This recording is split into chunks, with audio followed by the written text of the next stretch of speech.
Merci de nous rejoindre sur RTI 1 pour l'actualité, les titres de ce 20h. La Côte d'Ivoire va vers l'instauration d'une assurance tout risque chantier obligatoire pour toute construction d'immeubles. 16 bâtiments se sont effondrés ces 3 dernières années, avec 222 victimes, dont 38 décès. Un tableau sombre qui amène le Trésor public à réunir les acteurs du secteur de l'immobilier autour de la question. La Direction générale du Trésor et de la comptabilité publique s'intéresse également au financement des risques liés aux catastrophes naturelles.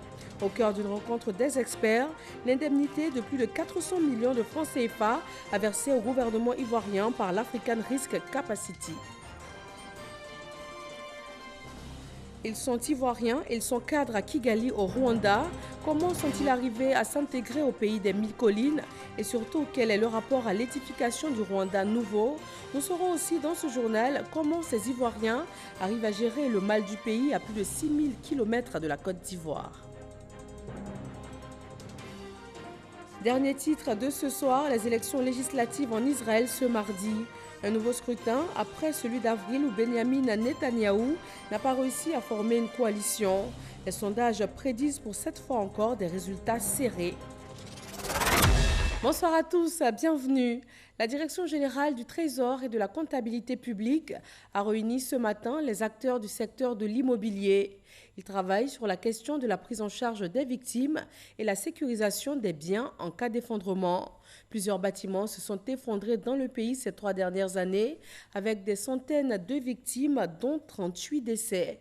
Francis Boifo. Des immeubles qui s'effondrent de jour comme de nuit à Abidjan et à l'intérieur du pays. Le phénomène inquiète et interpelle. 16 cas d'effondrement de 2017 à ce jour, avec 222 victimes, dont 38 décès. Constat. La construction, le chantier de ces immeubles ne sont pas couverts par de polices d'assurance, si bien que lorsqu'il y a un effondrement de l'immeuble, le problème d'indemnisation des victimes s'impose. Pour une meilleure prise en charge des victimes et mieux sécuriser les biens des propriétaires et promoteurs immobiliers, le Trésor public veut instaurer l'assurance tout risque chantier. Notre souhait est que cette intention aboutisse à une législature rigoureuse. Dans les lois qui vont régir, n'est-ce pas, l'obligation de s'assurer, soient intégrés tous les acteurs de la construction de manière à ce que, au fur et à mesure de l'évolution des bâtiments, leur construction, des notes d'étape soient réalisées pour mettre en confiance aussi bien le maître d'ouvrage, qui est celui qui a commandé le bâtiment, que l'entrepreneur qui aura à le réaliser. Autre préoccupation majeure, l'accessibilité aux polices d'assurance. Je voudrais en conséquence inviter les compagnies d'assurance à proposer des couvertures adaptées aux besoins des entrepreneurs et autres professionnels du BTP, avec des procédures d'indemnisation clairement définies. Les acteurs disposent de 48 heures pour définir les risques à couvrir, l'étendue des garanties, les modalités pratiques de souscription, les dispositions liées au contrôle de l'obligation, ainsi que les sanctions encourues en cas de non-respect de cette obligation. À côté de ces cas d'effondrement se pose la question du financement des risques liés aux catastrophes naturelles. La Direction générale du Trésor et de la comptabilité publique a réuni aussi les experts en la matière et les ministères qui entrent en ligne de compte. Au menu, l'indemnité de plus de 400 millions de francs CFA à verser au gouvernement ivoirien par l'ARC, l'African Risk Capacity. Chèque connaît. Plus de 440 millions de francs CFA. C'est le montant de l'indemnité que percevra à la fin du mois d'octobre prochain le gouvernement ivoirien pour assister les agriculteurs du centre du pays en raison des graves déficits pluviométriques enregistrés dans la dite région pendant la campagne agricole 2019. Cette indemnité est le fruit de la souscription à une police d'assurance de la mutuelle panafricaine de gestion des risques, ARC, par l'État de Côte d'Ivoire. Le montant est déterminé, la population cible est déterminée. Maintenant, comment nous allons répartir ce montant? Ça a été l'objet de cet atelier qui vient de prendre fin. Nous avons réuni l'ensemble des administrations, des ministères techniques concernés pour réfléchir sur les modalités de répartition de ce montant. Cette indemnité sera reversée à environ 400 000 personnes touchées. Avec ce mécanisme, la Côte d'Ivoire dispose, à l'instar d'autres pays africains, de fonds immédiatement décaissés lorsque survient une catastrophe naturelle. À l'origine, les ministres de l'économie et des finances de l'Union africaine ont réfléchi à des solutions innovantes permettant donc de pouvoir répondre en cas de catastrophe naturelle rapidement, d'avoir des financements disponibles pour ne pas avoir à faire des réallocations budgétaires lorsque nous sommes frappés par des inondations ou des sécheresses, et être organisés et pouvoir répondre rapidement. Parce que la réponse rapide, ça coûte beaucoup moins cher que d'attendre que la catastrophe arrive et ensuite aller essayer de trouver des solutions. C'est en 2019 que la Côte d'Ivoire rejoint le pôle de risque de l'ARC. Le contrat d'assurance signé par l'État de Côte d'Ivoire couvre uniquement la saison agricole. Pour l'instant, 2 régions, celles du centre et du nord, bénéficient d'une couverture des risques de catastrophes naturelles. La couverture du risque des inondations, elle, serait en cours de validation. La Côte d'Ivoire, avec le Ghana, le Togo et la Gambie, sont les 4 pays pilotes du modèle des inondations. Et donc, il y a un groupe technique qui est coordonné par le ministère de l'économie et des finances avec les ministères techniques également, qui est actuellement en train de valider le modèle des inondations. Si à la fin de la saison, le modèle est validé, alors on pourra l'ouvrir à toute l'Afrique et la Côte d'Ivoire pourra également souscrire à ce modèle-là. Depuis 2014, les États membres de l'ARC, dont la Côte d'Ivoire, ont signé 32 contrats d'assurance représentant plus de 40 milliards de francs CFA de primes versées pour une couverture d'assurance cumulée d'environ 300 milliards de francs CFA. On s'intéresse à la zone de libre-échange continentale ZLECAf. Le top départ est prévu pour juillet 2020. Avant cela, les publics et les privés sont invités à échanger sur les contraintes et aussi les avantages qui sont liés à la libéralisation des échanges. Noé Niagno. La ZLECAf, la zone de libre-échange continentale africaine, date retenue pour sa mise en œuvre, juillet 2020. D'ici à là, il faut outiller les pouvoirs publics, les privés, sur les avantages, mais aussi les contraintes à s'approprier. Il s'agit d'ouvrir les frontières à la concurrence africaine. Non seulement les investisseurs étrangers vont venir en Côte d'Ivoire, mais également les Ivoiriens pourront exploiter des opportunités de marché sur tout le continent africain. Le comité local ZLECAf a consacré 48 heures aux privés ivoiriens.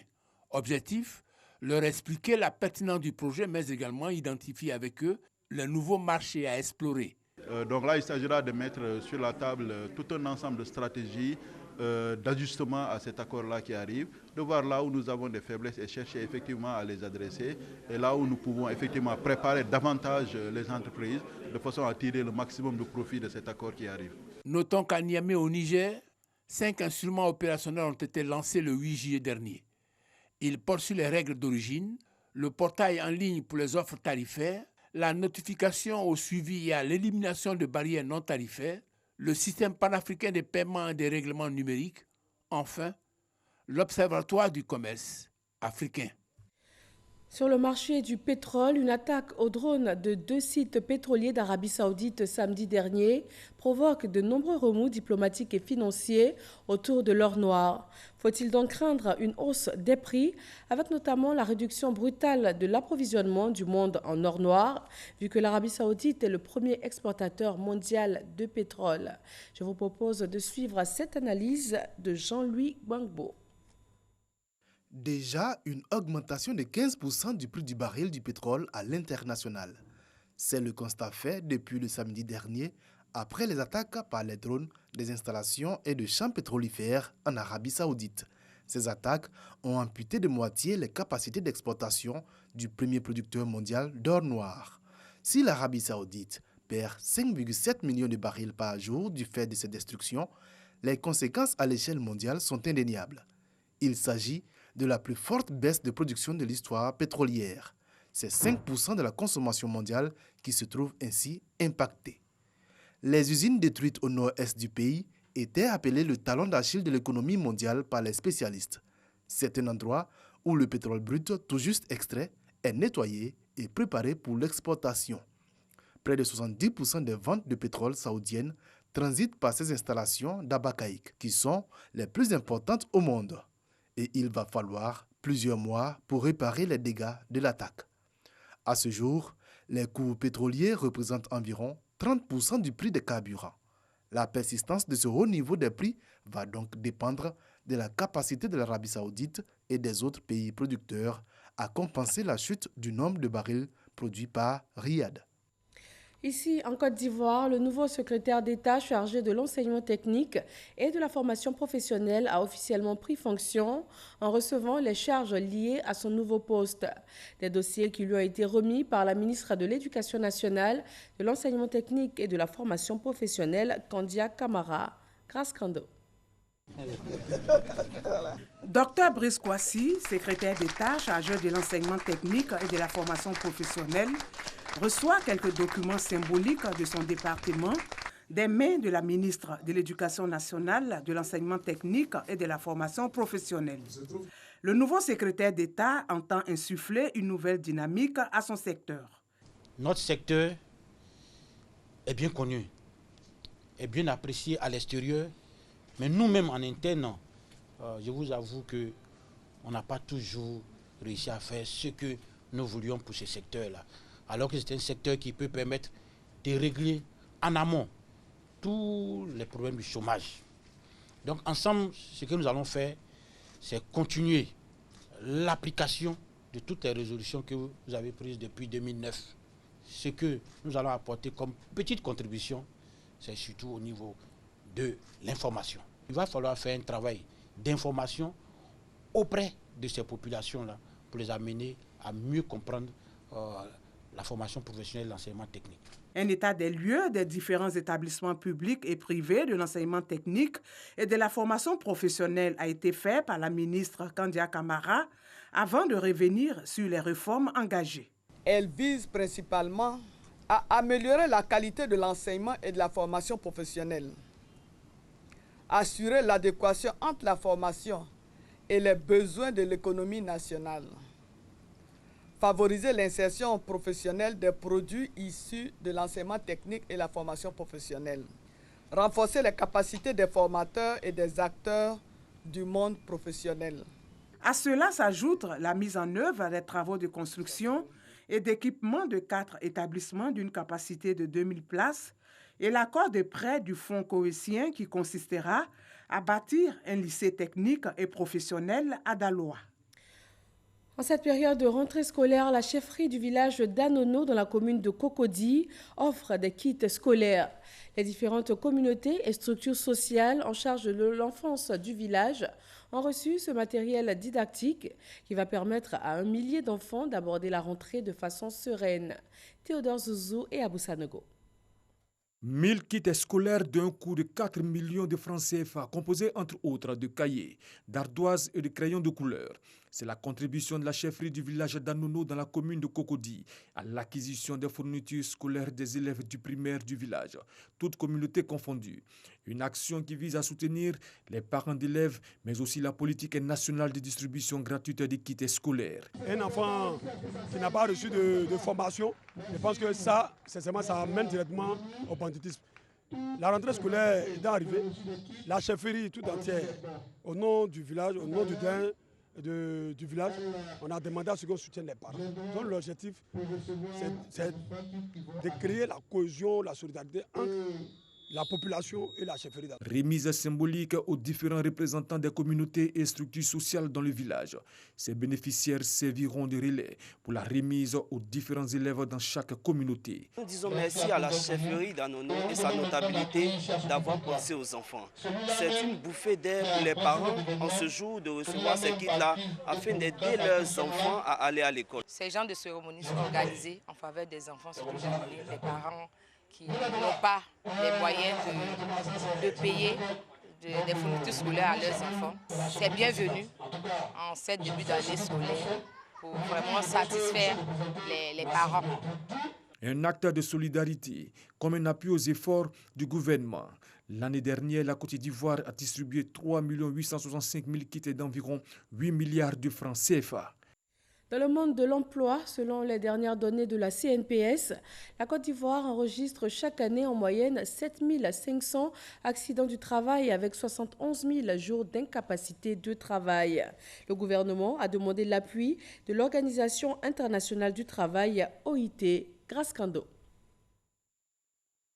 Chaque année, selon le Bureau international du travail BIT, 2,2 millions de travailleurs dans le monde décèdent dans le cadre de leur travail. En Côte d'Ivoire, La CNPS, Caisse nationale de prévoyance sociale, enregistre en moyenne 8000 accidents du travail par an. Les préjudices causés par ces accidents du travail et maladies professionnelles se chiffrent à environ 3 milliards de francs CFA. Pour réduire les effets nocifs des activités professionnelles sur la santé physique et mentale des travailleurs, les autorités ivoiriennes ont sollicité l'appui de l'Organisation internationale du travail, OIT. Une rencontre pour que, ensemble, nous puissions échanger sur le plan national d'action de lutte contre le travail des enfants 2019-2021 que donc Mme Dominique Ouattara a officiellement présenté.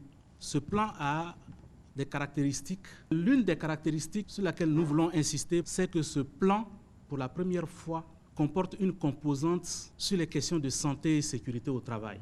La présente campagne de promotion de la sécurité et de la santé au travail est un prétexte pour solliciter une réelle implication des acteurs du monde du travail. Ces participants, au nombre de 70, sont des experts, des membres du Comité national de surveillance, des actions de lutte contre la traite, l'exploitation et le travail des enfants, ainsi que des organisations d'employeurs et de la Direction générale du travail. La loi dit que pour engager donc un enfant à un poste, il faut s'assurer que cet enfant-là a eu préalablement une formation dans le domaine indiqué et qu'il travaille dans les conditions qui garantissent sa santé et sa sécurité au travail. Il est prévu 3 jours de travaux.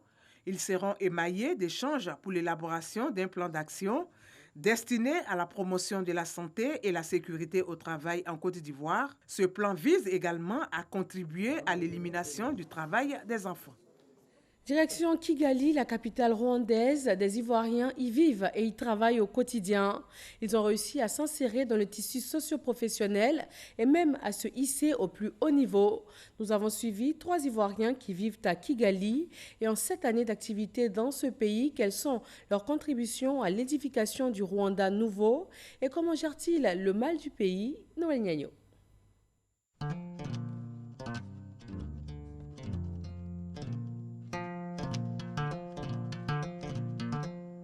Marcel Gabou, pilote à Rwandair. Sarah Doucouré Bébé, la CEO de Vivo Énergie du Rwanda. Éric Christian, le directeur de l'école Les Poussins. Leur dénominateur commun, ils sont Ivoiriens vivant à Kigali, la capitale du Rwanda. Une référence qui fait recette.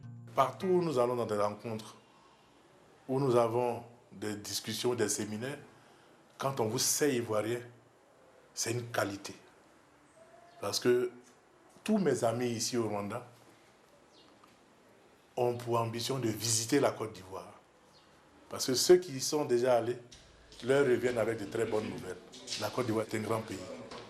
Un grand pays au-delà des frontières que nous connaissons. Et ce qui fait que ici, on nous respecte seulement à entendre le nom Côte d'Ivoire. Comment réconcilier cet identifiant avec les actes posés au quotidien, chacun dans son domaine d'activité? Le capitaine Gabou, pilote en chef de Rwandair, un témoin éloquent.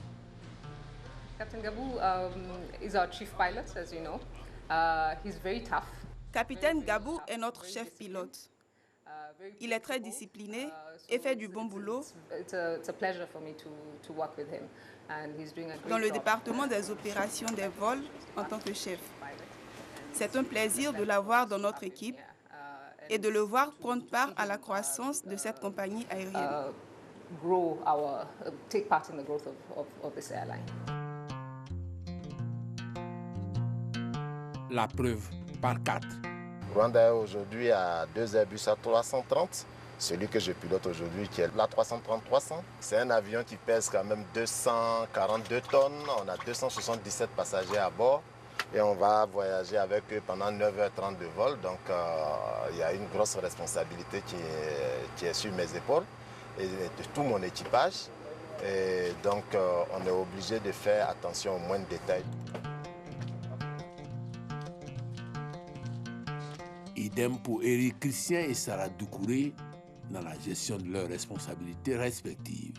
Je dirais que pour pouvoir réussir en Afrique, il faut savoir ce qu'on veut. Il ne faut pas lésiner à mettre les moyens et à mettre les atouts de son côté pour pouvoir se lancer, pour pouvoir saisir les opportunités et atteindre ses objectifs. Donc pour moi, c'est vraiment un plan. Il faut faire ses plans, il faut avoir des plans bien précis et il faut se donner les moyens d'y arriver. Éric Christian, le pédagogue, dispense ses acquis aux poussins d'aujourd'hui qui seront demain les poules et les coqs de la basse-cour. Dans mon école ici, j'ai 450 élèves. Donc imaginez à peu près 400 familles de Français en train de revenir. Et avec la chance que nous avons eue d'avoir Mme Louise Mouchiki-Wabo comme secrétaire générale de la francophonie, ce qui nous amène à renforcer notre ambition en matière de langue française, à aller enseigner la langue française dans le plus petit hameau.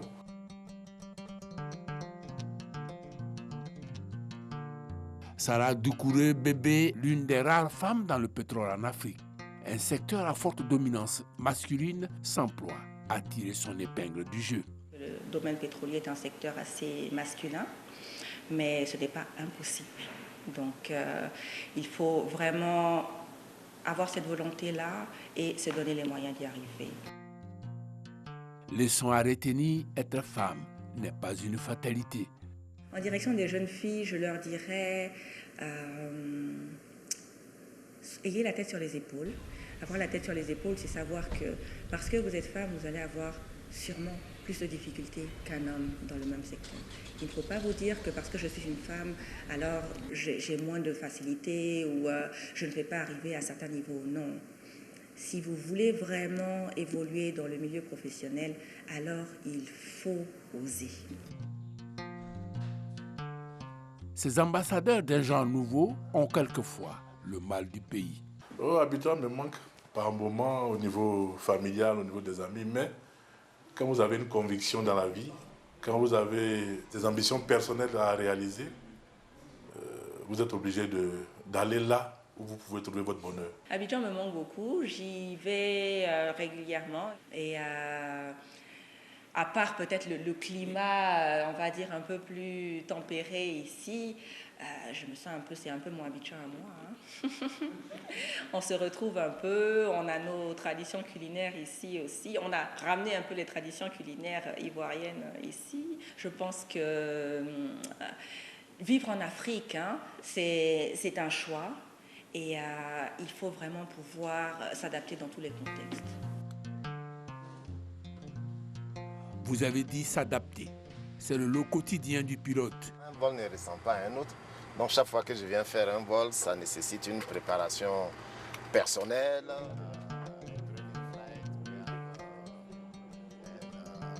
La nouvelle Afrique en construction est à ce prix. Voilà un dossier réalisé par Noël Gnagno au Rwanda, le pays aux 1000 collines. Hier, 16 septembre, a été marqué par la journée internationale de la couche d'ozone. Au cœur des célébrations cette année, plus de 3 décennies de coopération internationale en faveur de la protection de la couche d'ozone et du climat, grâce notamment au protocole de Montréal. Patricia Moetia. Après la découverte de trous béants dans les années 80, la couche d'ozone qui nous protège des rayons ultraviolets semble être en voie de reconstitution.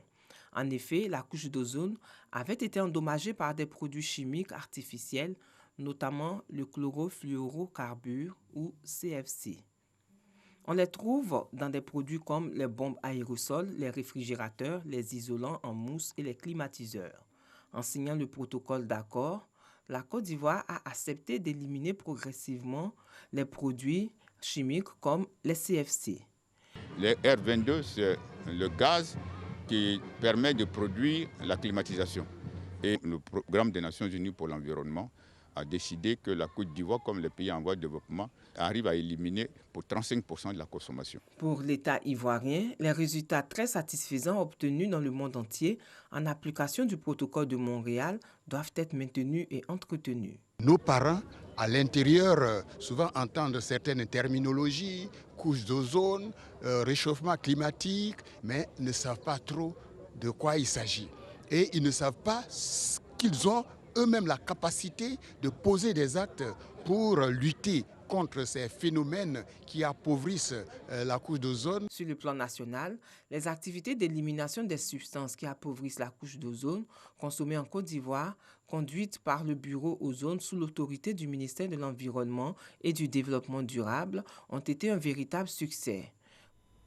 En politique, le ministre de l'Équipement et de l'Entretien routier, Amédée Kouakou, est en tournée. Dernière étape en date, la Maraoué, précisément Sanfra. Il y a échangé avec la communauté baoulé sur des questions de développement, de cohésion et de paix. Léon Bro.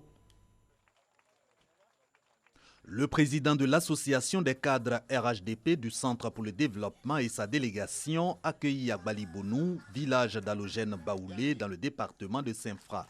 Première interrogation du ministre de l'Équipement, les conditions de vie dans cette localité et ses 100 campements d'agriculteurs. Balibounou, c'est un village. On veut une électrification du village. On a besoin d'eau potable. On a besoin de les machines broyeuses et puis les 3 pieds qui ramassent les bagages. À ces préoccupations, réponse du ministre Amédée Kouakou. Espèce pour booster dans l'immédiat les activités génératrices de revenus, reprofilage prochain des pistes pour l'écoulement des produits. Objectif, amélioration des conditions de vie de ses concitoyens, explique le ministre de l'Équipement, également en mission de sensibilisation sur les idéaux de cohésion, de paix et de développement du RHDP. Le président de la République et le Premier ministre, c'est leur objectif, apporter le développement donc aux populations ivoiriennes. Mais tout cela ne peut se faire que dans la paix, dans la cohésion, dans l'entente.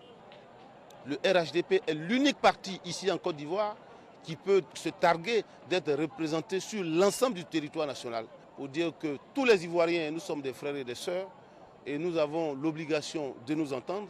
Au total, le RHDP, une panacée pour le progrès et le bonheur à promouvoir. Dans sa logique, il faut le RHDP pour qu'il y ait la paix. Et je sais que c'est avec le RHDP que la paix est revenue en Côte d'Ivoire. Donc je suis entièrement d'accord. Je vais associer les femmes pour leur dire que c'est RHDP qui est la solution. Cet engagement, au regard du bilan du président Alassane Ouattara, que le programme social de gouvernement s'active à renforcer, selon le ministre de l'Équipement et de l'Entretien routier. Le RHDP enregistre en son sein un nouveau mouvement. L'Alliance de la nouvelle génération pour Guillaume Kigbafori Soro annonce au cours d'une conférence de presse son intégration au parti. Lydie Sadia et Sidoline Davila. Alliance de la nouvelle génération pour Guillaume Kigbafori Soro, ANG-GKS, devient Alliance de la nouvelle génération pour Amadou Gon Coulibaly, AN-AGC. Le mouvement intègre le RHDP.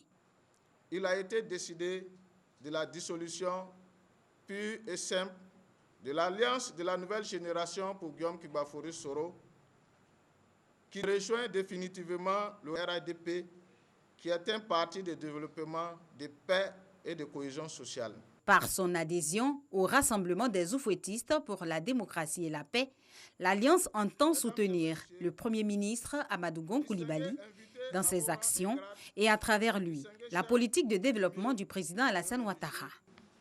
Le nouveau mouvement politique ainsi créé s'engage à la promotion des actions politiques et de développement du président de la République, son Excellence M. Alassane Ouattara, et de son chef de gouvernement, le Premier ministre Amadou Gon Coulibaly, mais aussi continuera sa politique d'implantation de ses bases en vue de la participation massive de nos militants et sympathisants aux activités politiques de notre nouvelle maison, le RHDP. Le mouvement AN-AGC s'apprête dans les prochains jours à investir le terrain pour mener des actions de développement et de réconciliation. Premier point de l'actualité internationale ce soir, l'Italie. Matteo Renzi quitte le Parti démocrate pour fonder son propre mouvement. L'ancien chef du gouvernement garantit toutefois qu'il va continuer à apporter son soutien au gouvernement Conte. Selon sa propre estimation, une trentaine d'élus sur les 160 que compte le Parti démocratique au Parlement devraient le suivre dans cette nouvelle aventure. Et puis ces élections législatives en Israël, ce nouveau scrutin se tient après le vote du mois d'avril où Benjamin Netanyahou n'est pas arrivé à former une coalition. Les sondages prédisent des résultats serrés cette fois encore, mais le président promet de tout faire pour éviter un troisième scrutin. Et voilà pour ce 20h. Merci de votre attention. Suivez-nous sur les www.rti.ci. À 23h, retrouvez Marine Cognan.